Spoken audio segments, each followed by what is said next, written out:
शकतो की रामरक्षा हे आपल्यासाठी खूप मोठं कवच आहे। याचा अनुभव मी तुम्हाला सांगते।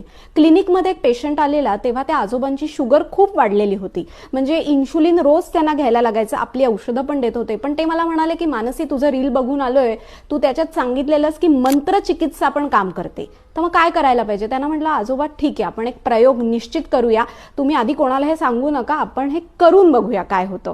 तर रामरक्षेमधला एक श्लोक आहे, आपदामपहर्तारम दातारम सर्वसंपदाम लोकाभिरामम श्रीरामम भूयो भूयो नमाम्यहम। हा श्लोक आहे। तो आजोबांना मी सांगितलं की तुम्ही पाण्याचं भांडं घ्या, त्याच्यामध्ये पाणी भरा, हात ठेवा आणि हा श्लोक दररोज 21 वेळा सकाळी, 21 वेळा दुपारी आणि 21 वेळा रात्री असं म्हणा। आणि त्यांनी हे केलं। हा श्लोक म्हणजे इतक्या कवचाप्रमाणे काम केलेलं आहे की आपदामपहर्तार म्हणजे काय की तुमच्या मार्गामध्ये येणाऱ्या सगळ्या संकटाचं निरसन हा श्लोक करत असतो। आणि